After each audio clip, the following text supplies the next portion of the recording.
It's time now for the political analysis of Fromm and Fuller. Al Fromm, former political advisor to President Bill Clinton, and Craig Fuller, former political advisor to both President Ronald Reagan and George H.W. Bush. Good morning, all. Hey, Al, it's your turn this time around, and I think we'll be talking about Ron DeSantis for a good bit of this year, but he did make it official that he was going to be running for president. He took the unorthodox move of announcing this in an interview with Elon Musk on Twitter, which didn't go particularly well. And there have been some other challenges with his campaign, but I thought it's time to take stock. Well, you know that throughout this year, I've not been very high on Governor DeSantis. I thought he wasn't ready for prime time, and so far he hasn't done anything to dissuade me from that belief. I thought I really found what he did last night pretty baffling. I mean, I know I'm an old guy, but I had never heard of this space or whatever he calls it on whatever it is on Twitter. And the New York Times had an article on how to listen. And so I read it, and I read it again, and I read it again, and I had no idea. So look, when you're starting a campaign and you want to deliver a political message, I have 3 rules. And if you took my class at Johns Hopkins, you'd have to suffer through these.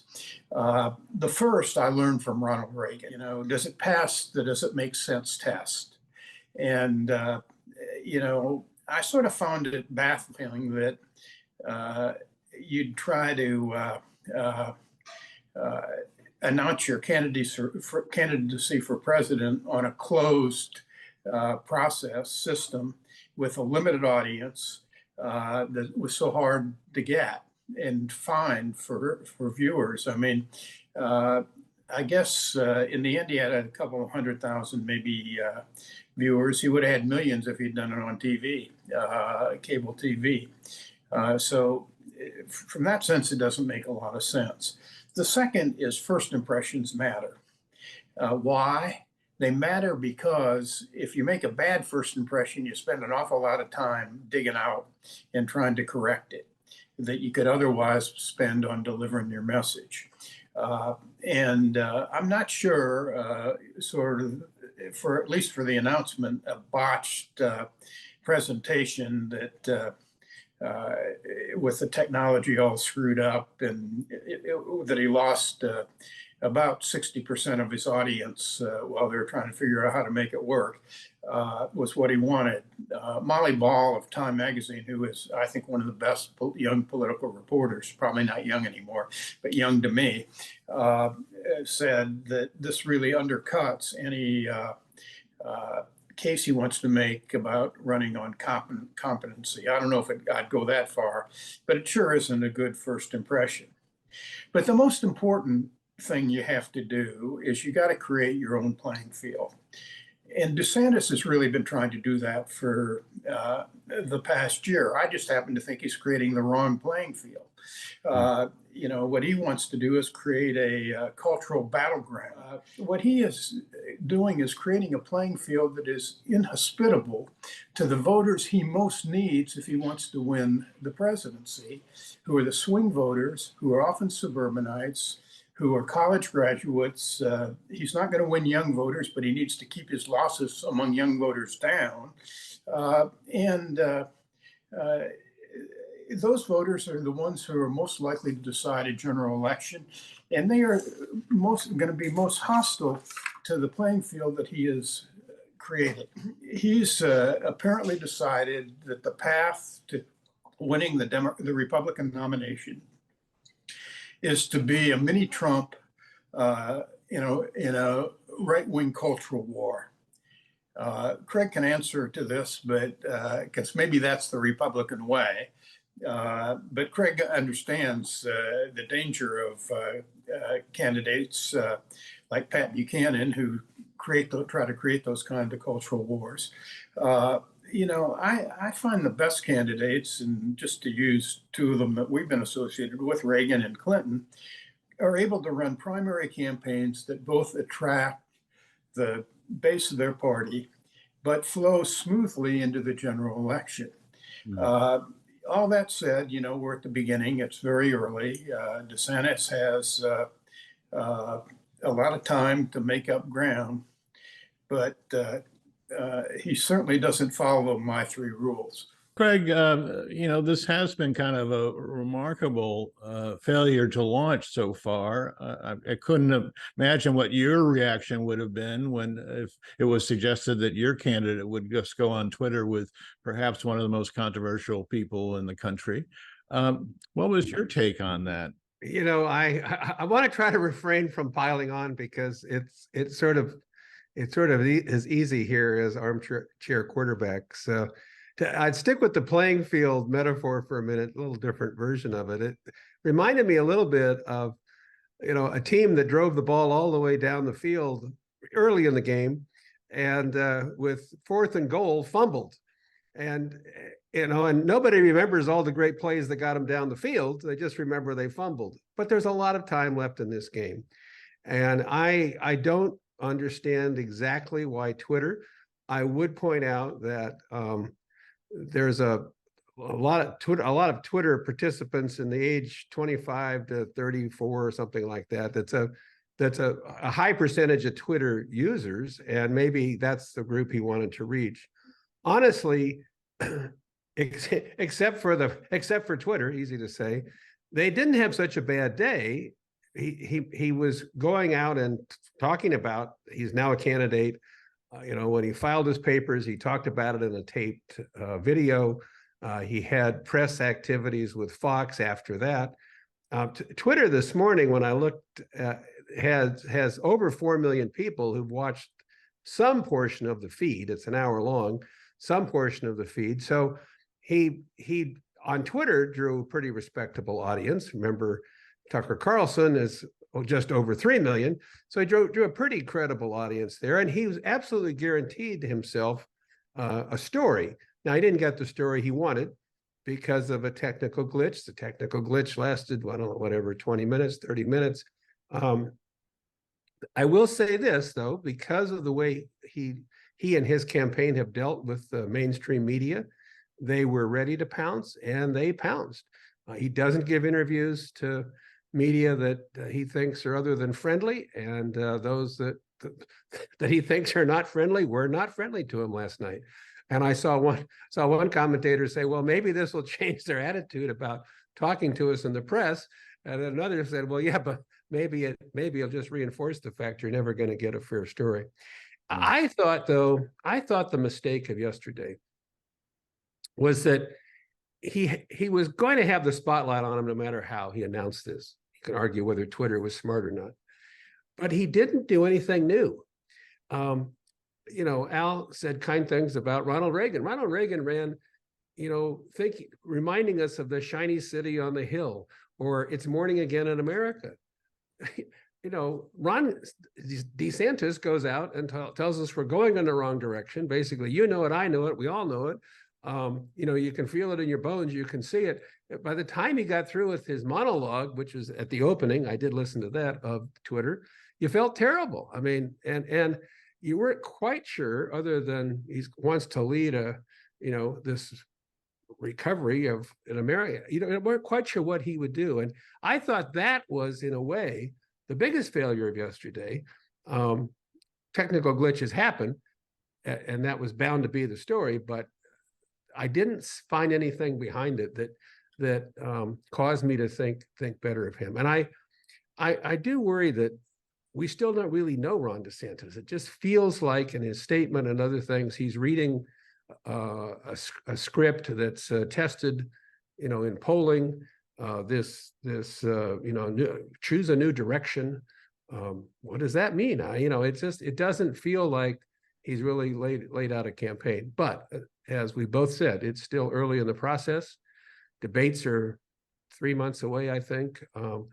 And if nothing else, the bar got set a little bit lower, and maybe he can beat expectations in the days and weeks ahead. Al, the other thing that is obviously in play is the debt ceiling crisis, I guess we could call it at this point. It seems like a very sophisticated game of chicken, but with significant consequences if they were not able to get it worked out. How do you evaluate Biden's political skills at this point? I guess what I'd say about debt ceiling negotiations is the only thing that matters is the outcome. I find it hard to evaluate either side because we really don't know what's going on in the negotiations. Right. And negotiations in Congress, as anybody who's ever negotiated a major piece of legislation knows, are never pretty. The positions you take during the negotiations, often for strategic reasons, inside the negotiations may never, may not make sense on the outside. But in something like the debt ceiling, I really think the details of the negotiations don't really matter to anybody except those breathless cable reporters who think they're getting a scoop every second with every negotiating posture. Yeah. But look, if we get an agreement on the debt ceiling, as I suspect we will, it'll be not pretty. It'll be at the end of the process. The cable reporters will be panting about whether we can write it in fast enough. I guarantee it'll be written fast enough. They'll be complaining about or saying, well, but there's the 72-hour rule. I guarantee you that'll be waived if necessary. We get an agreement, unemployment stays low, inflation continues to abate, the economy continues to grow. People will say Biden was a genius. On the other hand, if we don't, or if the economy turns south, he's going to be in what Craig's other candidate would say is deep doo-doo. There's some people who say that he should have done it last year when the Democrats had majority, should have gotten rid of the debt ceiling. Yeah, maybe. But, as we hear in the negotiations, the left part of the Democratic Party is never going to be happy with anything having to do with the debt ceiling. And he might not have been able to get it done then either.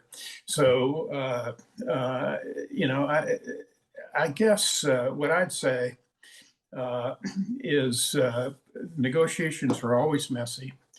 The president always has more to lose because he gets the credit or blame for the outcome. Most presidents think when they deal with Congress, they're negotiating with terrorists. In this case, it's a little bit more complicated because, for example, when Clinton and Gingrich went out their budget battles, Gingrich was the chief terrorist, and Clinton was able to jujitsu him to get the deal that worked for him, helped the economy, and made it hurt Gingrich very much. In this case, I don't think McCarthy is really the terrorist, but he's held hostage by a group of terrorists in his own caucus. And that may make it a little more complicated. But in the end, I suspect McCarthy will be able to carry enough Republicans and enough Democrats, even if some of them don't like all the details in this deal, will come along and we'll get an agreement, and the markets will rebound, the economy will stay strong, and Biden will be in the best position he could possibly be.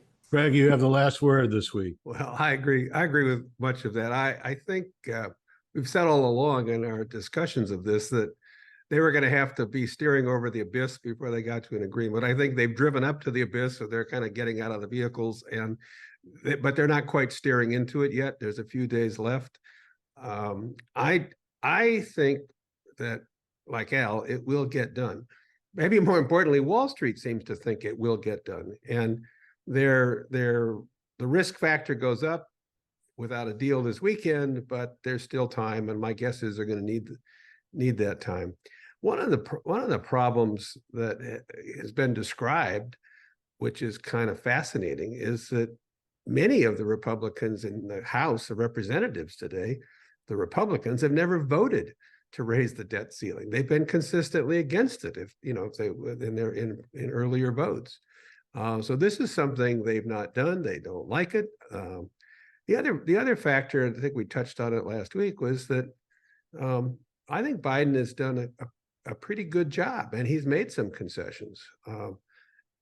And he's, I think, managed the message pretty well. I was reading that some Democrats are upset that he's not out, with stronger messaging, and they've got to go back to their districts this weekend and attack the Republicans in the House. But Biden has been pretty circumspect and said all along this has to happen. But neither Biden nor McCarthy have had to go head to head and work something out quite this complicated. And for McCarthy, Al's quite right. I think he'd do it in a minute because I don't think he's all that grounded to policy. His problem is political. His problem is holding on to his speakership. He's got to find a solution that doesn't cause him to be thrown out as speaker. And the math on that, remember all those votes that we had to go through to elect him speaker. The math on holding on to that speakership is not always easy. At the end of the day, I can't imagine that there are sensible House Republicans. There are a few, but the House Republican caucus wants to be held accountable for failing to raise the debt ceiling. So I think it gets done, but I think we're still a few days away. We hear about all these gigantic differences between the two parties, but really the differences are pretty small when you really come down to it, because they're arguing over 15% of the budget, and they almost will solve themselves. They've taken out the three things that would make the biggest difference if you really wanted to curb spending, because they've taken out Medicare, Social Security, the entitlements, which is the biggest part of the budget and the fastest growing part of the spending. And the Republicans have ruled out military spending. So that means the 15% of the budget that's discretionary, that goes for everything else, education, police, all these other things, healthcare. So they're probably not really arguing over very much. Republicans want to cut, Democrats want to keep it level. But those numbers are really pretty small. So I think in the end, you can easily get a compromise. Well, on that optimistic note, Al Fromm, Craig Fuller, thank you very much indeed. We will see you next week.